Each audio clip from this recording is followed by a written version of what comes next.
Welcome to Blueprint Radio. I'm your host, Martin Williams. Here we help you create a blueprint for your life. And welcome to So let's build. Radio. My name is Martin Williams. Don't forget to subscribe to the podcast. You may do so on Apple Podcasts, Spotify, YouTube, and SoundCloud. All the links to the podcast can be found at guidedexpressions.com/podcast with an S, or wherever you're listening to this podcast right now. So today, what I wanted to talk to you about is the circulation of ideas. What do I mean by that? Well, I'm going to explain it to you. So I've been really studying the power of decision over the last few weeks. I've been pretty much listening as well as reading the book.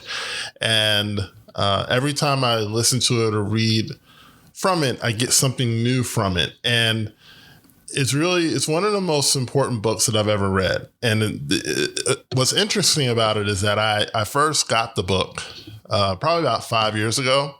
And I started reading through it, and I just wasn't ready for it. I wasn't ready for the level of revelation that was in that book and really where that book was trying to take me.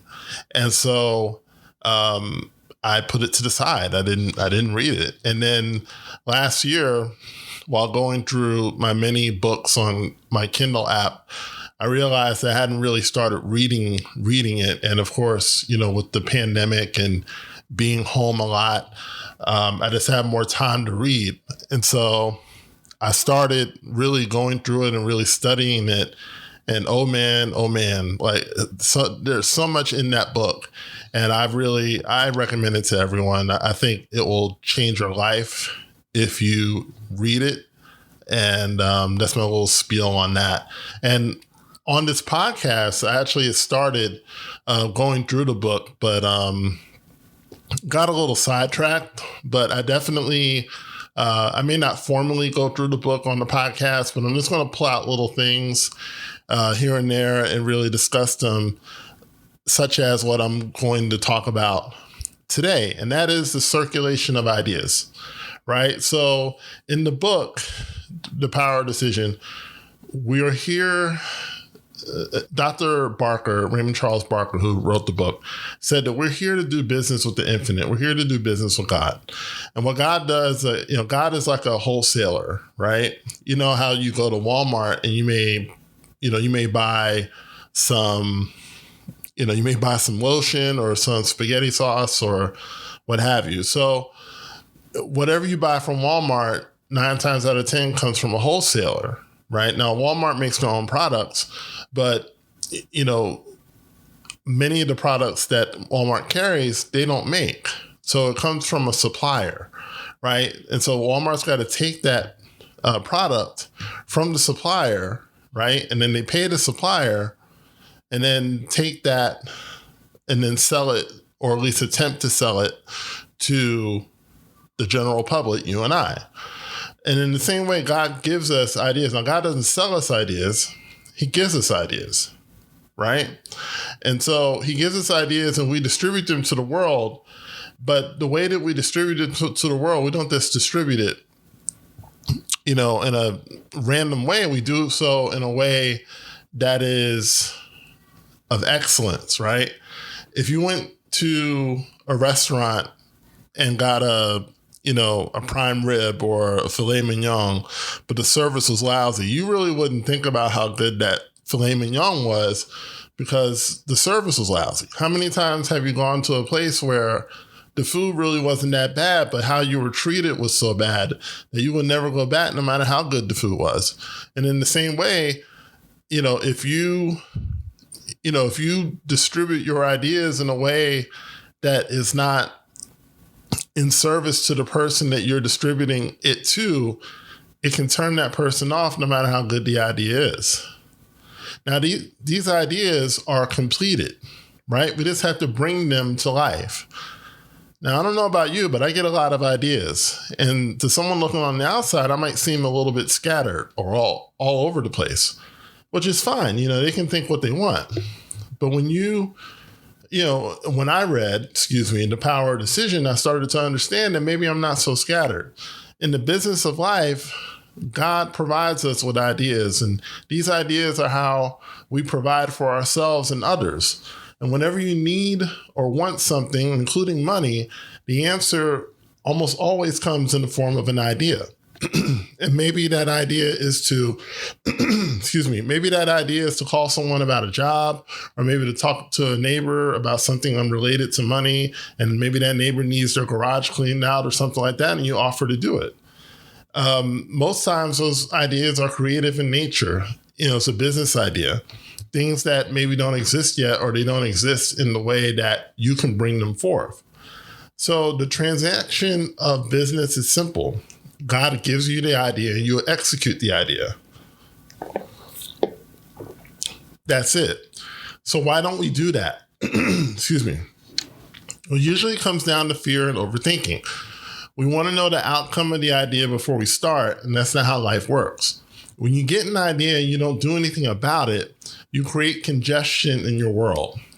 And you ask the average person who struggles financially, how many business ideas or how many ideas to get money and have they had and did nothing about?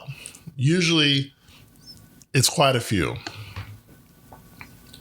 The point isn't whether the idea will work or not. That's not the point. The point is, although, with the amount of ideas you bring forth, will it bless somebody, right? Maybe I won't sell 1,000 copies of my course, but if it helps one person, then it did its job. And I can't worry about whether, I'll be able to pay my rent or not, or what have you. That's the wrong focus. And the problem with most people, is that they focus on the wrong thing. They focus on survival instead of continuing the business, continuing the flow of life.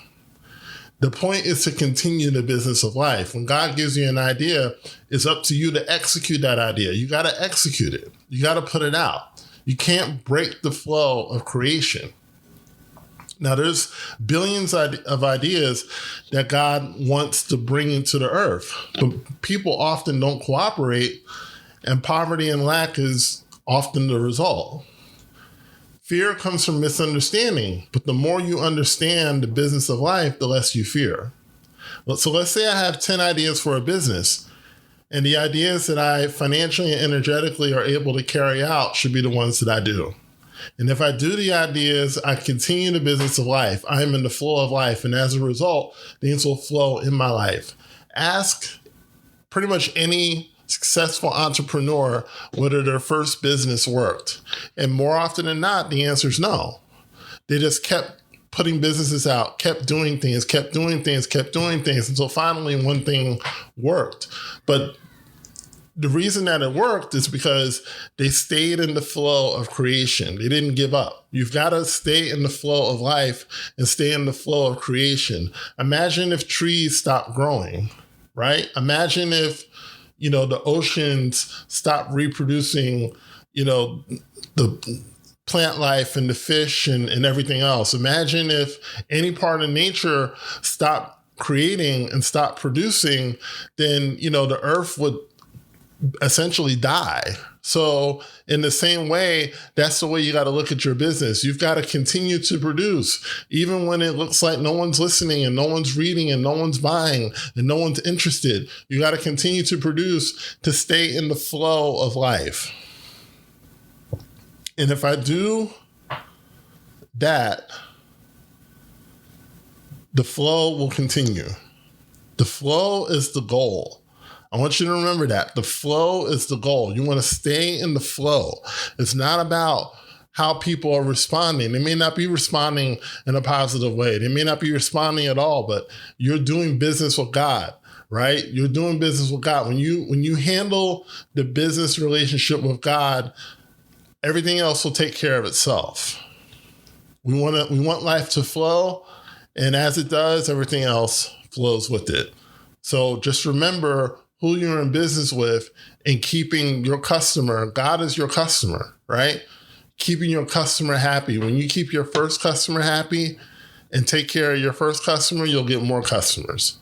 And, some people, you want 1,000 customers, you want 1 million customers, but you got to keep the first customer happy. And that's God. That's the infinite, right? And the way you keep the infinite happy is doing something with the ideas that you get.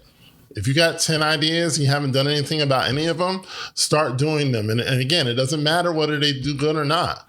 I'm not saying, mortgage your house on them. If you can, whatever you can afford to invest, you should invest, right? Don't put your family out on the street investing it. But if you can afford, if you got some spare money, if you got like $200 to invest in an idea, invest in that idea. If you can invest with no money, then do that. But don't sit on ideas. Don't allow ideas to just sit in your house and in your mind and not do anything about them, because you're breaking the flow of life. And as you break that flow, things start, to congest and get backed up. And, it's not just your finances. It can back up, a lot of other things in your life that you hold near and dear. So, just continue to stay in that flow and good things will happen. So thank you so much for listening to the Blueprint Radio podcast.